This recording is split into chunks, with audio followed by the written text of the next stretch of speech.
Hello, I'm Lian. I'm Anjali. I'm Sam, and this is the KTM Podcast.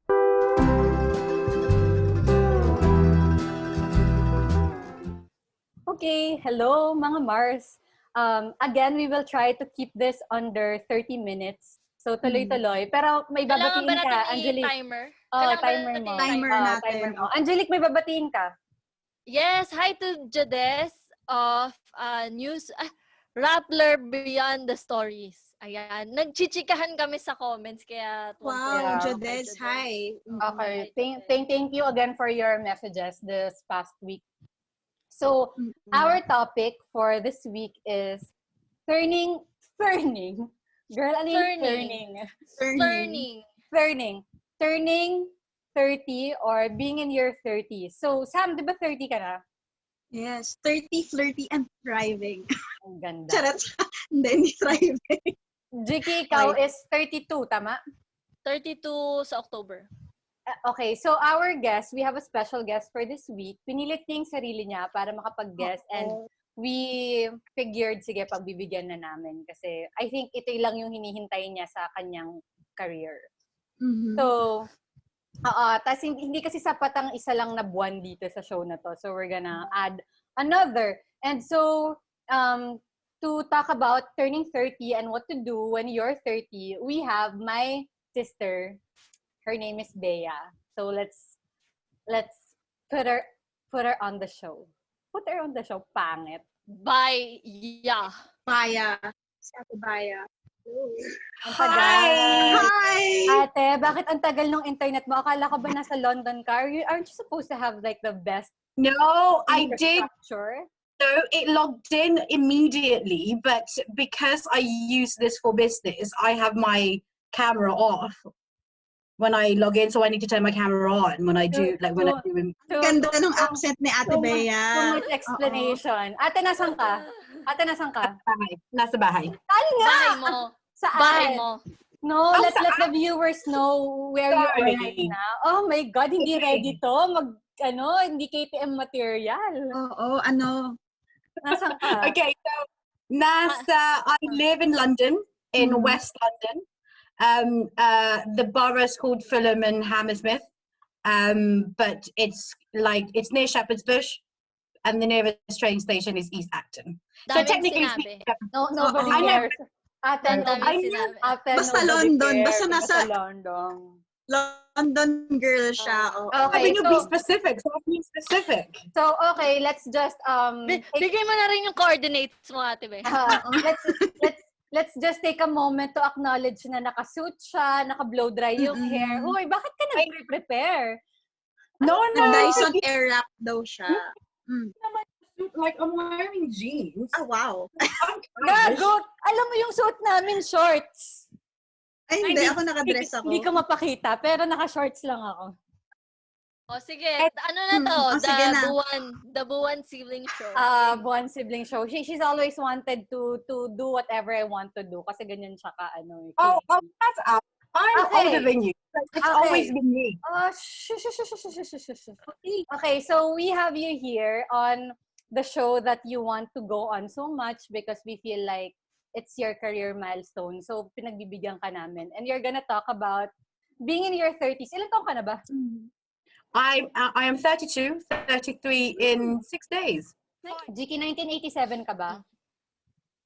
1988. 1988. So, Ikaw, you're sama just na ka. one year. Ikaw Sama sama na na ka ko. 90. So Sakto pareho 90. kayo Nami. Yes, oo. Wait, hang on. Are you called Lian or are you called Nami? Like, I don't know how to... Lian. And this show, Lian. In the show, Lian, but PSA to everyone, Nami talaga yung pangalan ko. So, just start calling me Nami. Anyway. Di ba Lian Invento Nami? siya. Di ba Lian Nami? Invento. Nami talaga. Tawag niya Saan nga sa galing akin, yung Nami. Lian?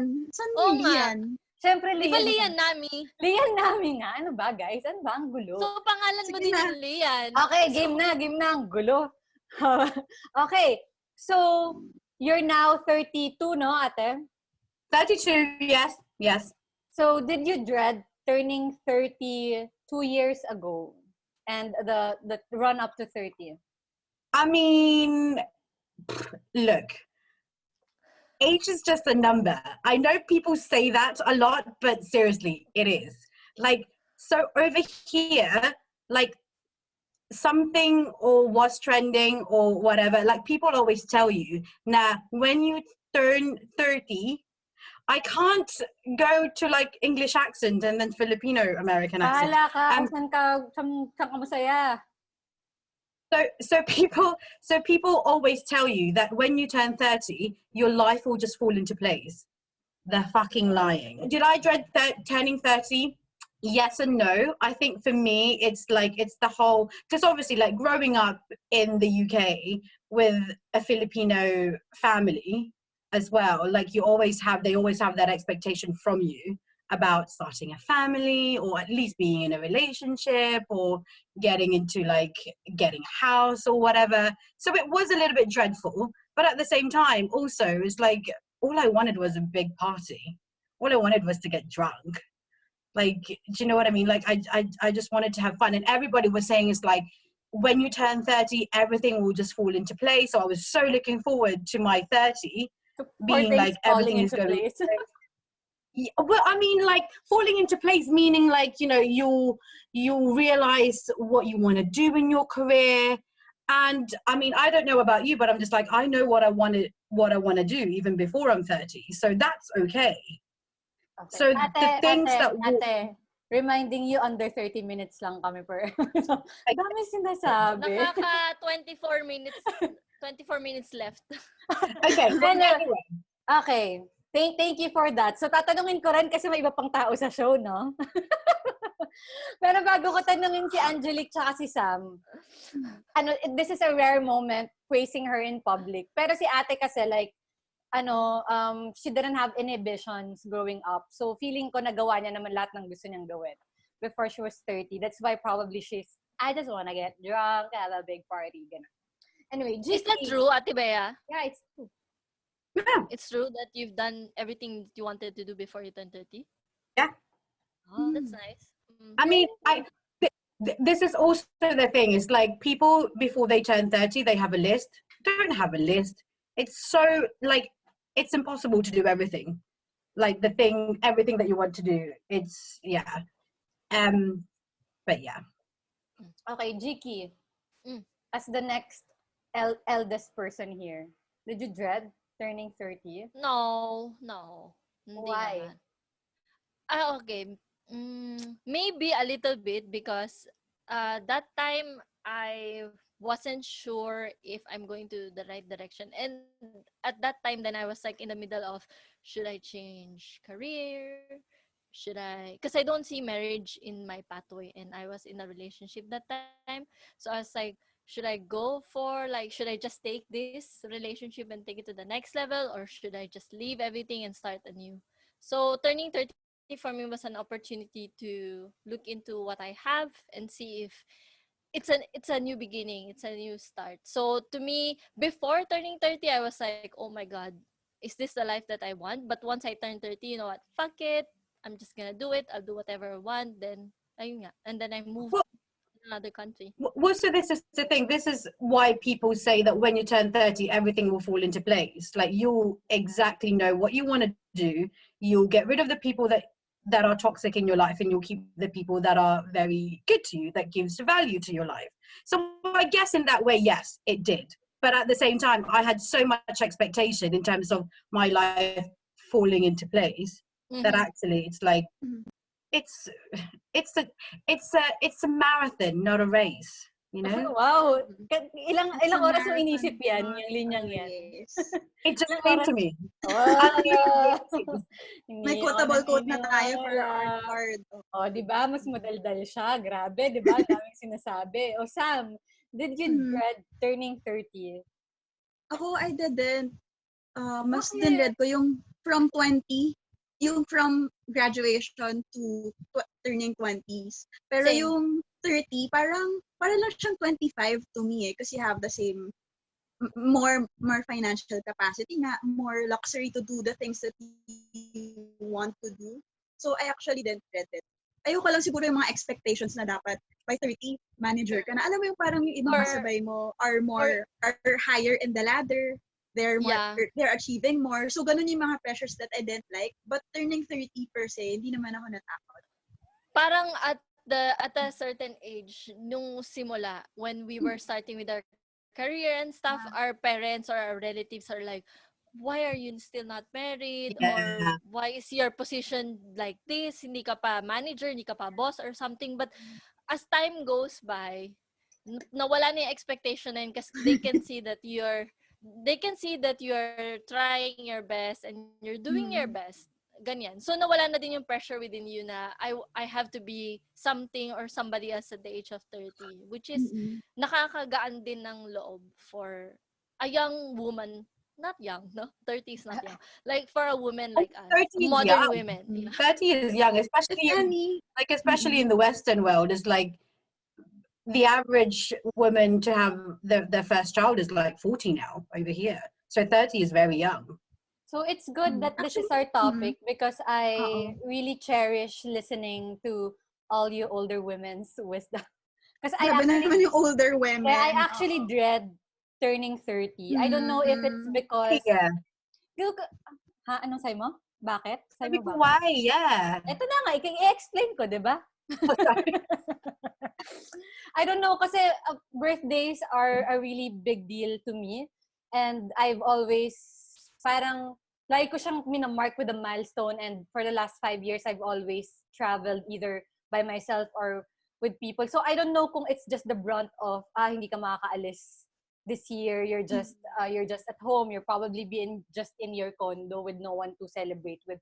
Or, kasi, ewan ko, baka ganito talaga. Kasi I remember when I was 18, tapos kakagraduate ko and I didn't have a job yet. Tapos may kausap ako, tapos umiiyak ako, tapos sabi ko sa kanya, I'm already 18. Tapos sabi sa akin nung kausap ko, You're just 18. Anong problema mo? So, yun. Feeling, yung sayo mo nga na, you don't like the pressure. It's okay turning 30 to you, but you don't like the pressures. I don't like the pressures, but it gets to me kasi. But Minamino, I think like growing up with you've always been older than what anyway. Just dropping that nickname. Oh, sorry. I call her Minamino. Ano sa'yo mo? Like growing up with you've always been older than what you are. Oh, thank you. A compliment. It's I don't think it's a compliment because you're also a smart ass. Like you think you're not better than everybody. You just like, you have your own opinion, but like, and then your opinion does matter most of the time. And it is. Thank you but naman, I think that yung pressure na nafe-feel mo for turning 30, it's not necessarily about turning your actual age. It's the fact that you feel like you're stuck in your house and you're not doing anything. So I don't think it's about the age at all. Yeah. I think it's just that you can't celebrate it. You're not doing the things that you've done for the last 5 years. Yeah, exactly. It's not turning 30 that you're dreading, but the thought of you're going to celebrate, you'll be alone. Which is something that you have to get used to once you reach your 30, because it's not all the time you'll have people around you, because that's when the time when people know who are those that they want to hang out with, or like they know that in solitary isolation. In solitude. Solitary, diba? That you can find your own happiness. Because Jiki said, you can find your own happiness just being on your own, and that's fine. And I also added a bottle of wine will also help. Kakabili ko kahapon. I've never been scared of isolation. It's just forced isolation that I didn't like talaga this pandemic. Kasi it's okay when you have a choice. Anyway, nagka-type na si Jiki. Feeling ko nag-warn ng time. Okay. 15. So, they make it seem like turning 30 is a big deal. But did your life significantly change after 30? Hindi lang yung like external factor, pero yung mindset mo, did it change? Were you forced to do big things after turning 30? Yeah. My mindset changed in a way that I wanted to earn a certain amount of salary. I didn't necessarily want to be promoted or anything like that. I wanted to earn a certain amount of money because at the time I was living in London for 2 years. London is obviously a very expensive city, so I'm just like, no, this is what I want to achieve. So I think in that way, I set myself a goal of what I wanted to earn, not necessarily where I wanted to be in my professional career, but just to earn as much as I can. Ate, Or as much ano as lang I'll just put this into context for the viewers. Ate has been in England since you were 13, 14? Yeah, 13, Basta like ganon. 12, So, 13. baka they might be wondering when you went to England. She's always been there. She's lived there since she was a teenager. Ako lang yung nandito sa Pilipinas. So, when she says things like in London, she's always lived there. Okay, continue. I think that my perspective in terms of my professional life, again, not necessarily being promoted or having the status or having a job title, wasn't important to me. The most important was being valued in my workplace, and the fact that I was being valued should reflect my salary. I didn't necessarily want to be a manager, whatever, Okay. although like it's in my title. But I think that's the one thing that has changed. I think like turning 30 for me was like, I'm an adult now. And I know I'm trying to understand. You're saying that when you turned 30, parang mas emboldened ka na I gotta ask my worth. Parang ganun. Parang I know my worth and I'm gonna ask for it. Okay, got it. Exactly. And I think for me as well, like it's not so much of like, because Sam said like, when she turned 30, she felt like, she was still 25 in terms of her perspective was and things like that. For me, it was like, my 29 was like, I could still party and go out and not have any responsibilities. And then kind of like overnight when I turned 30, I'm just like, no, I'm an adult now. So I need to, Okay. Yeah. Jiki or Sam, whoever wants I agree with Ate Bea. When I turned initially when I was younger, I would be okay with whatever salary was offered to me. But then throughout the years, I realized like, you know what, I'm worth more than this. I do more than this. I know what I'm capable of throughout the entire time that I'm working. So actually, it was also the first time when I started negotiating my salary.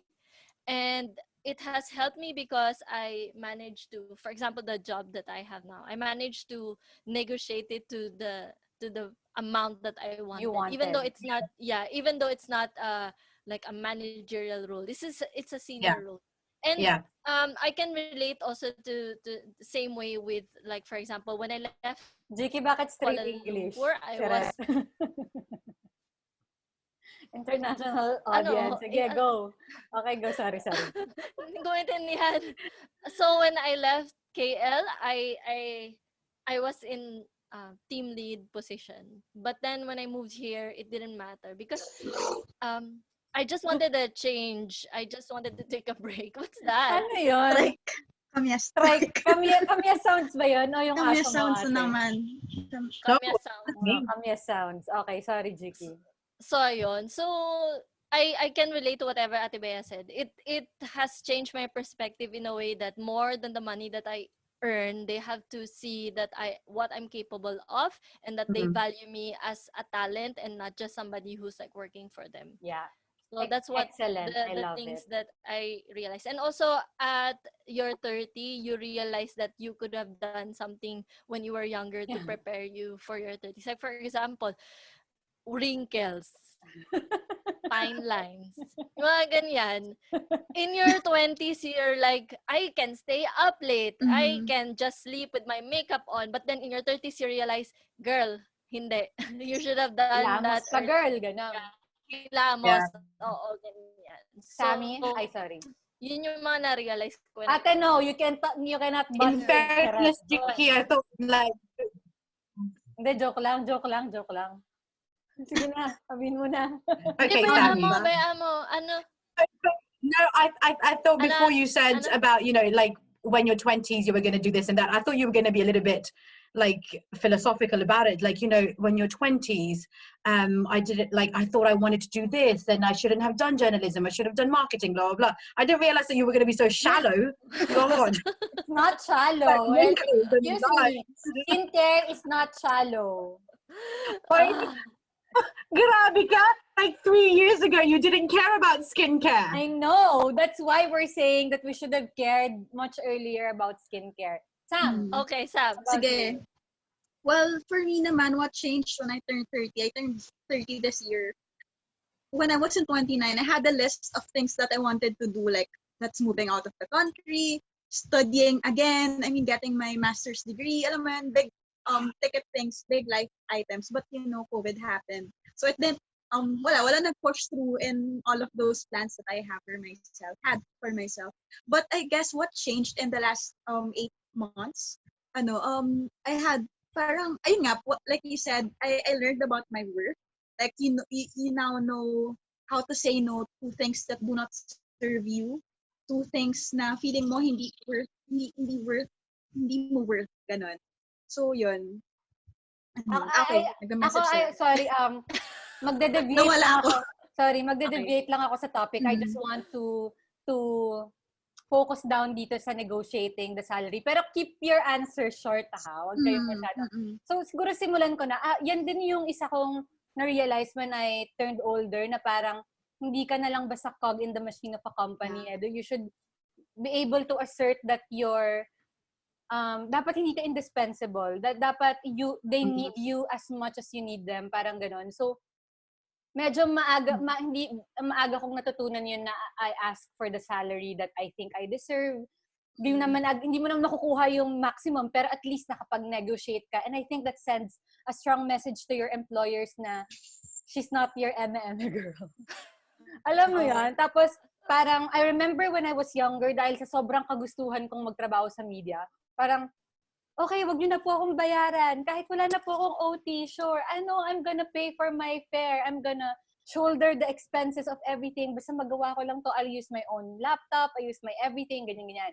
When I was young. Ngayon talaga parang, you need this, gotta pay for it. Parang ganon. Okay. And so kayo, para advice to people who want to, is there a certain age? Parang pwede ka na bang maging ganon at 25? Or iisipin ba ng mga... It's like, again... May stigma kasi dito na itong mga entitled millennials na to. Kala mo naman kung sino silang makapag-demand. When do you tell, parang how can you tell na, okay, deserve ko nang mag-ask for worth or for my salary? Una, it's your right. Exactly. And also the demand is justified. We're in a digital world right now. And like, you can't compare the capabilities of millennials right now versus the generation beforehand in the world that we live in. Like, do you know what I mean? So like the demand, the ask is justified. It's more than justified. Pero hindi naman siya like first job, first month.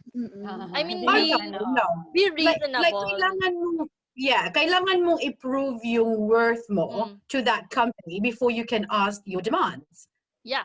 You have to build your resume then. Hindi yung bigla na lang na, na-confirm na ako after probation, parang kailangan ko ata.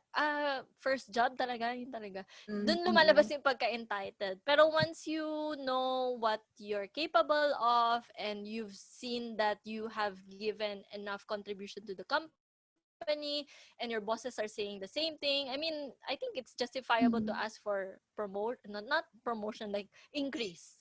Well, ako kasi in my place of work, may check-ins kami at least twice a year. So you get to talk with your boss, how you're doing, how you can improve. So that one of the ways I did it was I asked my boss what I need to improve on. So may metrics kami. So I asked yun for din yung things. kagandahan ng corporate, no? Very structured. May structure.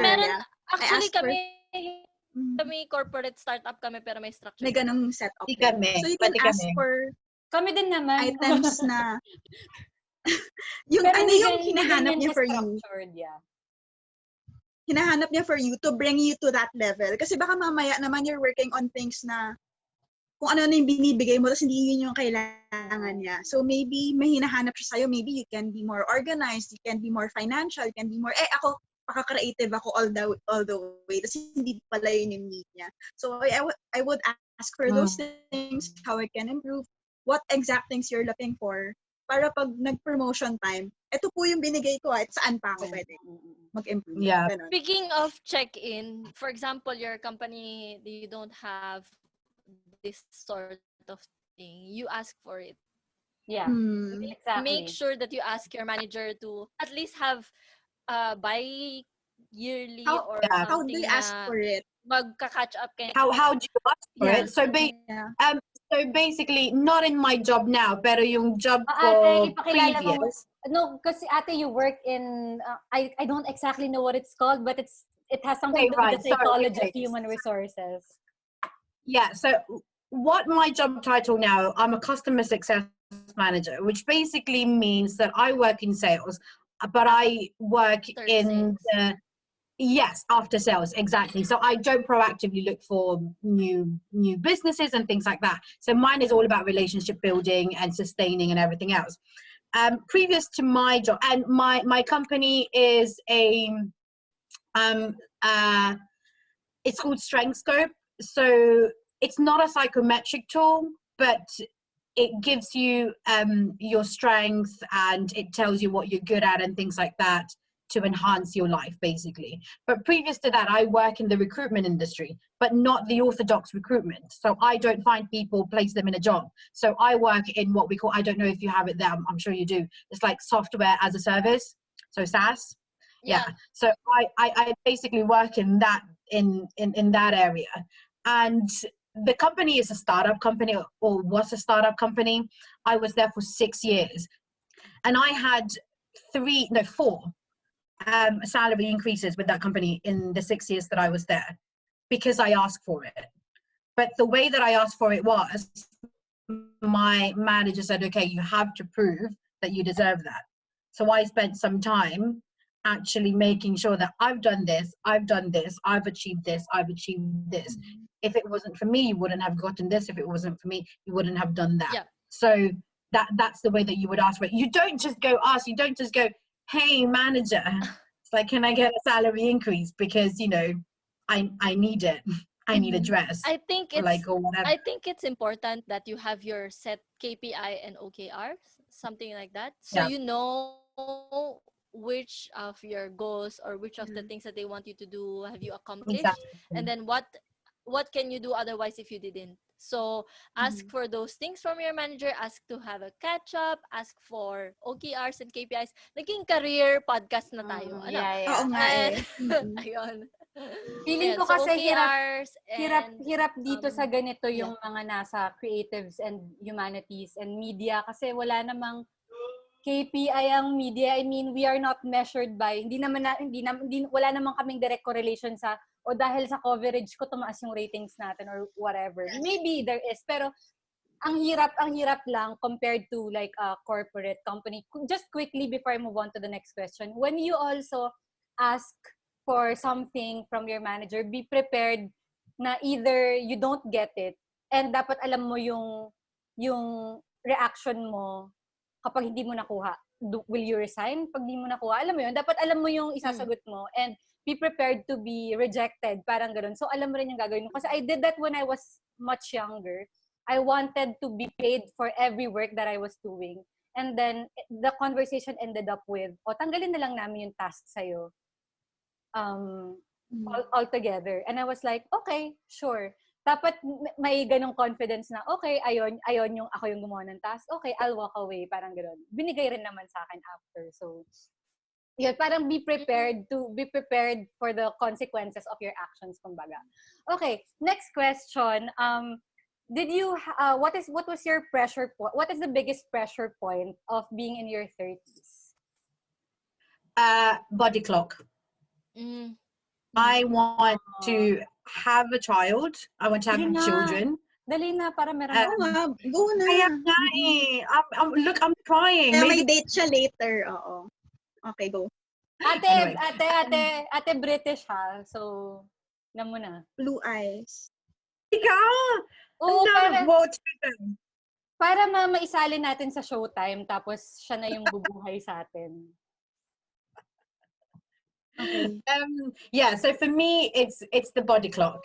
I've accepted when I turned 30, I've accepted, oh, this is going to be really sad, but I've accepted that I might not be those really lucky women who will find the love of their lives, get married, live happily ever after and everything else. I've accepted that. What I can't accept is that I can't have my own child. So if I'm single by the time I'm 35 or not met anybody at 35 that I can see myself being with and blah blah blah, and that's 2 years from now, just over 2 years from now, I will freeze my eggs. Oh. Ate, That's my plan. ang mahal ng freeze your eggs. Just get yourself pregnant. Hindi siya mahal. Hindi siya mahal. Hindi siya mahal. But so complicated. Yeah. Just get yourself pregnant. But it's complicated, yeah. It's oh my God. I've been trying through lockdown. Let me know. You know, actually, that's gotta have a nga ng 30s in lockdown. No? Okay, so, Jiki and Sam, what has been the biggest pressure point of your early 30s so far? Me, savings. Kasi wala naman akong pakialam kung magkaanak ako or something. Like, it's not in my talaga. goal. Wait, Jiki, pwede kong itanong kung bakit yan ang perspective mo? Because I don't want to be responsible for another life that I'm not capable of. But how do you know that you're not capable of taking care of another life? I'm really not maternal. Hindi ganun yung traits niya. Kumbaga sa Sims, patay na yung anak. Ganyan. Namatay sa gutom. Ganyan. Anyway, yun nga. So to me, savings, I want to be able to still survive after I retire. Ganyan. I want a partner, syempre, who doesn't want to have, alam mo yun, until they're older. Pero, ang pinaka-important sa akin talaga is having money to provide for myself. If I don't, for example, find somebody else who can help me provide and stuff, yun yung pressure point sa akin is savings. Mm-hmm. Ako, same with Ate Bea, yung bio clock. Parang naisip ko rin yun for a long while. Parang papaharvest na ba ako ng eggs at 30, ganyan. Pero aside from that, maybe yung figuring where I want to be in the next 10 years. Kasi nga, I wanted to move out of the Philippines and then apply for residency elsewhere, first permanent residency elsewhere. Pero may age din yun eh. Parang if I'm not moving now, baka maubusan ako ng oras for that. So yun, figuring out where, kasi naisip ko pag where you are at your 31, yun na rin yung magiging to 40 mo eh, 'di ba? Parang you're in a stage na magiging oh my God, hindi ka na ganong, magmo-move ka pa rin, pero you want to be in a place where you're comfortable, and I want to find that comfortable place for me where I can stay for a longer while. Yeah, my biggest pressure point to on turning 30 is really savings and owning things. Ate, di ka bawal ka sumagot dito kasi aatakihin mo lang naman ako. So, I'm kinda relying on my sister to provide for me. Ate, bigyan mo na lang ako ng pera. Okay lang ba yun? Kasi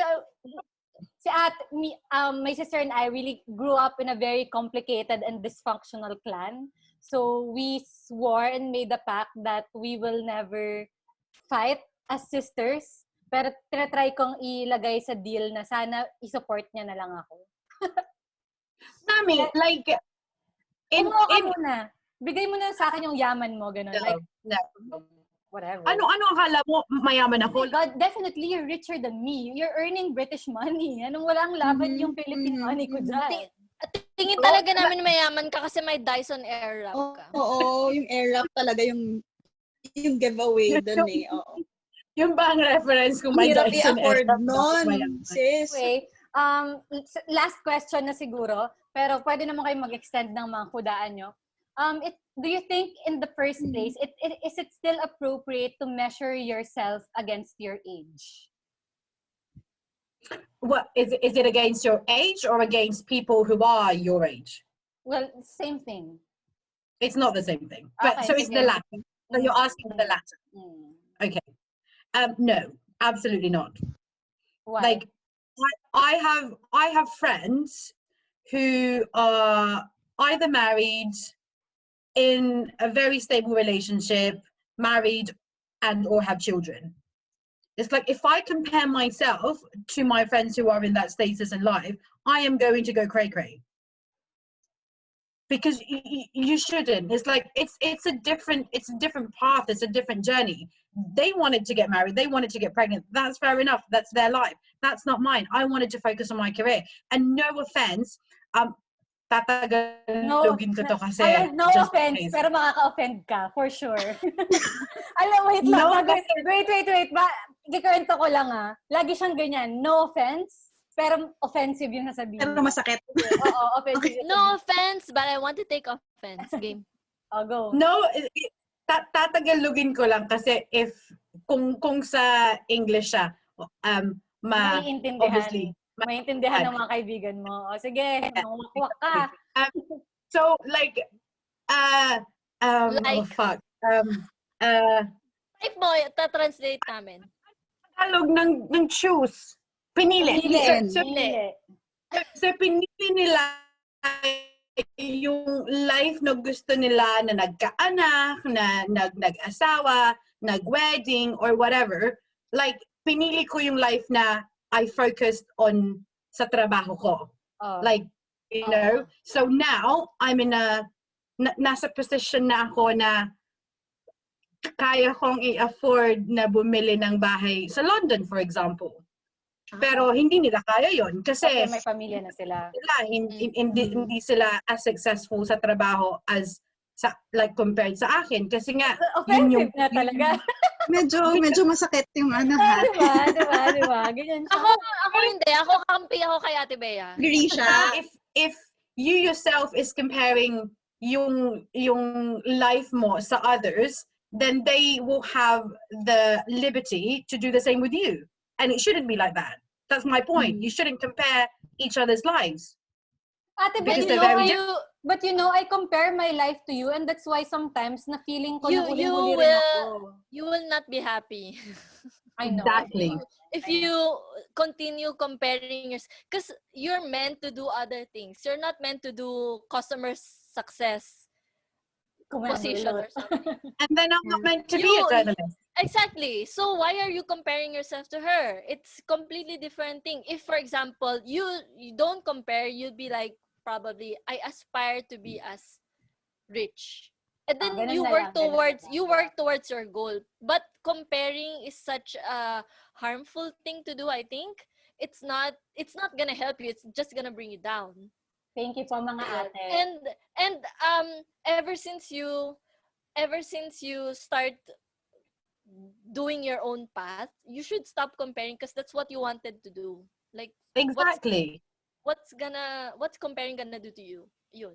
Thank you po, Ate Angeline. You just need to go cray-cray. For disclosure, I'm not rich. Just putting it out there. Pero bibili ka ng bahay.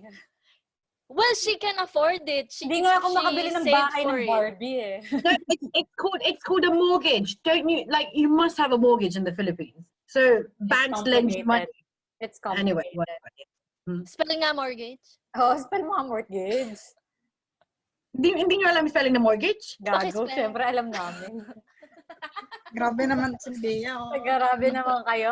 Kayo, Jiki and Sam, do you think, or either of you, do you think it's still appropriate to measure yourself using your age? Why? No. Why? Well, I just said na it will make you unhappy. Plus, to me personally, I've stopped comparing myself after I saw all of you do your own thing. I think it was only at a certain time, like, why am I not journalist? Journalism graduate ako. Why am I doing PR? Why am I doing marketing? Pero feeling ko hindi din talaga yun yung life for me. And if I chose to be a journalist, for example, I could have done something to be a journalist, but I didn't. and now I'm somewhere doing something else, and I'm not stuck there. And Mina, alam niyo yun? So like this is like a good example is like you're able to come to the UK whenever you want and stay in the UK whenever you want. And as you said, UK money, but you're not going to be a journalist. You're going to do the Something jobs that like something else, but you don't want to do that. You chose not to do that because you're unhappy doing it. So you moved to the Philippines. That's a great example.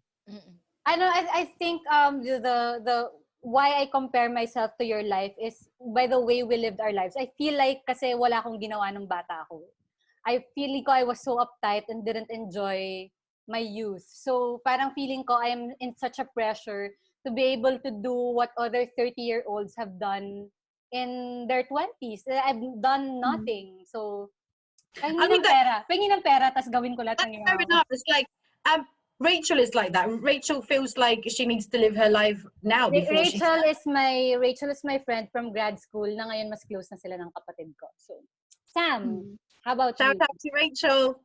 How about you? So I don't think about it that much anymore. I just like trusting today, trusting the timing today. Parang wherever I'm at, wherever space and time I'm at, whatever job position I'm at, parang that's meant for me. And then I thrive in today. I thrive in the now. So parang walang reason for me to compare myself with dun sa age ko ano yung appropriate dapat for my age right now. And there's also no reason for me to compare with what I'm achieving versus people who are my same age. Ang ganda rin nung sinabi ni G kanina kasi yung hustle mo, iba yun sa ginagawa ng ibang tao. And you're doing this because you love this. I think yun din yung power of being in your 30s because it enables you, it empowers you to do exactly what you want to do. You have the financial capability to go to that direction that you actually like. Versus nung 20 tayo na wala naman tayong pera. Tapos lahat tayo, kinakapa lang natin yung career. Tapos possibly pare-pareha tayo ng career during that time.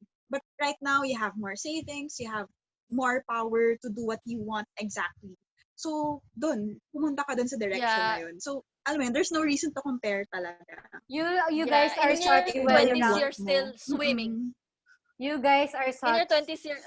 Sorry. I know I just wanted to say that you guys are such well-rounded women. I'm so glad to be listening to all of you. Marami akong na-pull. Kasi I said that I'm probably gonna crash and burn in the run-up to October 18. Kasi parang Dramatic ka namin. GTV ka. Dramatic talaga ako I'm sorry. Sandali lang talaga. Ang dami mong kaibigan dyan. Nag-aayudahan kayo. Ako dito mag-isa. Actually, hoy, meron kang Sam, no? Wala akong Sam. Ikaw magka-crash and burn. Wala akong Sam. Isang tao lang yun. Dito ako pa dadalhin kita ng handa. Huwag ka mag-alala.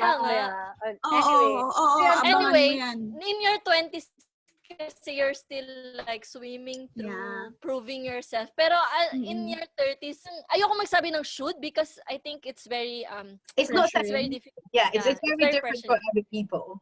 Yeah, exactly. So, paano kung may nanonood na they're 29 like me or they're 30 and they still don't know what they want to do? I mean, how do they go from there? I think it's still a good time to explore. Yeah, that's absolutely fine. I've read before, I think I've mentioned this before in this podcast, that Oprah didn't know what she wanted to do until she was 40. So it's never too late. Exactly. Okay. I mean, and I might wake up tomorrow and I might want to be a dentist. And I can't. Please don't.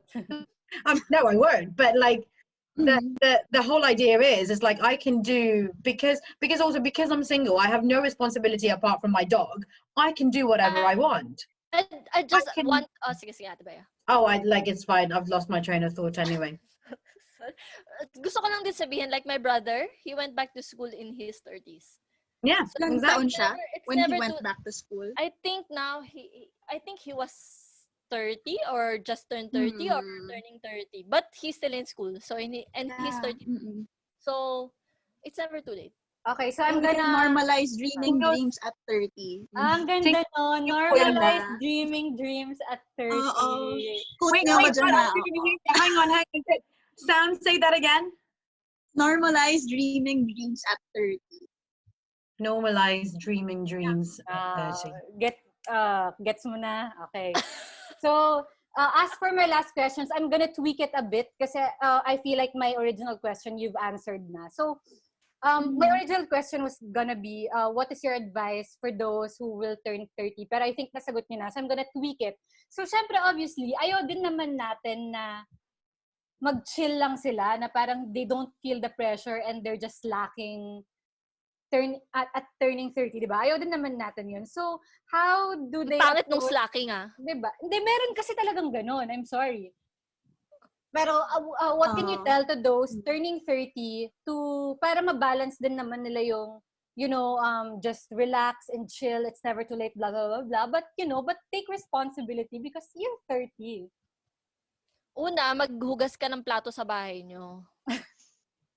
Yun talaga yung nagno-normalize ng buhay. Do chores while you're still in 30. While you're still in 30, before you turn 30. Ayun, responsibility begins at home. And kung hindi ka magiging responsible in your little space, in your little home, paano ka magiging responsible in your entire life? Ayun lang. I agree. Kasi before the pandemic, I was not responsible for my home. And then, because of the lockdown, yeah, balita ko nga daw yung banyo. Because of the lockdown, I began to be more responsible for where I live in. And parang ang laki ng natulong niya for my outlook in life. So, yeah, totoo yung sinabi niya. Okay. Sam and Ate. Sige. So, may days during this pandemic na sobrang tamad ako, na gusto ko lang humiga sa bed, tapos ayoko mag-workout, ayoko mag-work, ayoko mag-punang crafts, anything, parang wala akong gana. Pero it always will bring me back to where I see myself in 3-5 years. Tapos kung hindi ko gagawin yung work na yon, saan ba ako pupulutin? So it always brings you to a vision of the future that you want to lead. Kung saan ba ako in my 40s. Baka kung hindi ako ikilos ngayon, baka homeless ako at 40.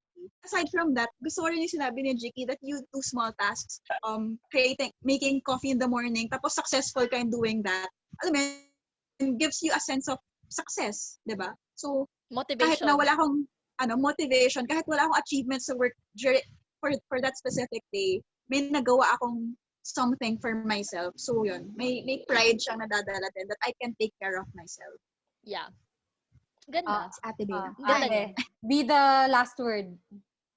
For me, Give us quotable quotes. Ate Bea. so from ramen. Ramen. Sino kaaway niya? Ewan ko may tao ata sa labas na binabark niya. For me, it's knowing who you want to surround yourself with, whether it be friends or family. Like, get rid of the people that doesn't add value to your life. Get rid of the people that just brings you stress and everything else, and keep the people. And it doesn't mean that you have good people now. It might be that you meet good people in the future that actually you keep, and then just get rid of the ones that has been toxic all your life.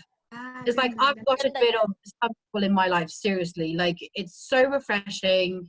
The people that I have in my life now are worth keeping for the rest of, Major So that's item din yan, no? Parang you surround yourselves with people na hindi toxic and won't bring you down. Kasi ang daming nainggit lang. Exactly. Toxic pa. Diba? Buti hindi ko tayo kinikick out ni Lian sa buhay niya. Ay, hindi I mean, feeling ko a major reason why I will turn 30 and thrive at 30 is because of the people I surround myself with. Ganda niyan. Sige. Okay, so we definitely ran over time, but I hope that the viewers, ate, may viewers na kami hindi lang to. Follow mo naman kami sa Instagram. Oo nga. Hindi nyo ina-edit? Like, so this is the whole thing? Yeah. edit. Grabe. Hindi, kasi di ba minsan naglalag yung internet. So yun yung edit. But rather aside from that, hindi namin yung ina-edit. Unless mag-visit ako sa'yo mamaya, tapos parang ang dami nung sinasabi. I-bleep ka namin. Cut ko nga. Like, can you edit that bit? Like, Dito talaga siya No, we can't. So, okay, no. whatever. No. Dito talaga siya nag-share ng edit notes. Okay, so to end, hindi ko na alam kung paano mag-ending. So, ano na lang, to the viewers, continue sending your questions to Curious Cat. We have set up hindi na siya sa account ko. So send your questions to Curious Cat and we're gonna answer them in one KTM episode. Podcast. The KTM Podcast. And follow us on Instagram, the KTM Podcast. Send us a message. For your Kapatid nga kayo. viewers, for your viewers, however many they are, if you How want to dare see me you? again, How dare you? Marami kaming viewers, Ate Bea. that way, I just said like, you know, I mean, I know it does sound bad, doesn't it? Like, I mean, like, you know, you have many viewers. You don't have many viewers after this as well. But anyway, for the viewers, if you want to see me again, let us know. I can go again. Self-promotion is Kung the best. magko-curious cat si Ate Bea, re-request na yung sarili niya. Diyos, cute. Okay. Yan. Nakakaloka. Nakakahiya. Kalat na. ka. Oo, ang kalat na po. Okay. Thank you so much. This has been that hindi ko Wait. na siya ay sorry. Can, Okay. can we just Promotions. remind them that we are also on Spotify? Kasi ang dami naghahanap na we are on Spotify. Kayo? Nasa Spotify na rin kayo? Yes, ang tagal na. Spotify. Anong klaseng Apple guest Podcast. Spotify, guys. The KTM Podcast. Yes, Spotify, Apple Podcast, Google Podcast, Apple and Podcasts. Anchor FM. If you have any messages, please send it to us, the KTM Podcast, Instagram, the KTM Podcast, Curious Cat, the KTM Podcast. And if something we said magkaka-YouTube na kayo here, kami soon. yeah, magkaka-YouTube na kami soon. And if we said anything here that you want to react to, just send us a voice message on Anchor FM, tweet any of us on Twitter and whatever. We have time. Marami kaming time. Marami kaming time. Nagre-reply kami. Nagre-reply kami. If you also want to follow me on Instagram, my handle is it's Bea. And also, if you want to follow Ramen on Instagram, his handle is Ramen the Sausage Dog. Okay. Okay, sige, just cue. Okay, Gusto ko yan. That has been Bea Buan from London. Lian from Santa Cruz, Manila. Angelique from Bangkok, Thailand. Sam from Camyas, Quezon City. And this has been Ate Sumabay Ka. Kape. Tayo. Mars. Mars.